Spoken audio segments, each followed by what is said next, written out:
এত বৃষ্টি পড়ছে, আর এই বৃষ্টির মধ্যে আমি বানাবো মচমচে ফিশ ফ্রাই, সাথে 1 কাপ গরম চা। তা আমার নাতি নাতিরা, তোমরা তো খাবে, দেখো কিরাম করে বানাতে হয়, আমি আজকে তোমাদের শিখাবো। মন দিয়ে দেখো। করব ছাতা মাথায় দিয়ে বাজারে যাওয়া। এই যে বাজারে এসে গেছি, খুব সুন্দর লাগছে চারিদিকটা। বৃষ্টি হলেও এই মাছটার দাম কত হবে বাবা? দিদিমণি, এই মাছটা নিন, একদম টাটকা আর খুব ভালো হবে। আপনি রান্না করলে সবাই প্রশংসা করবে। বাজার থেকে তো মাছ নিয়ে ঘরে চলে এলাম, এবার বঁটিটা পেতে বসে যাই। ফিশ ফ্রাইয়ের জন্য মাছের ফিলেগুলো কিন্তু একদম সমান আর পাতলা করে কাটতে হবে। এই দেখ কিরাম কাটছি।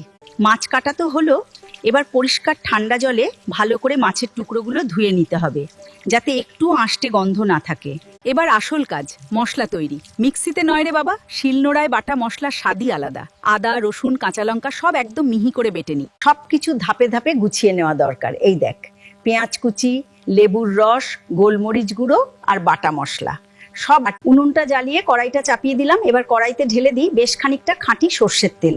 তেলটা গরম হয়ে ধোঁয়া ওঠা পর্যন্ত একটু অপেক্ষা করতে হবে। বিস্কুটের গুঁড়োয় ভালো করে মাখিয়ে ডিমের গোলায় ডুবিয়ে এই ছাড়লাম তেলের মধ্যে। শুনছিস কিরাম ছ্যাক ছ্যাক করে আওয়াজ হচ্ছে? একদম হালকা আঁচে এপিট ওপিট লাল লাল করে ভেজে নিবে। এই দেখ, তৈরি হয়ে গেল তোদের ঠাকুমার হাতের মুচমুচে ফিশ ফ্রাই, সাথে একটু কাসুন্দি আর পেঁয়াজ কুচি। যদি তোদের আর কিছু বানাতে ভালো লাগে তাহলে অবশ্যই বলিস। আজকের মতো তাহলে আসি, টাটা।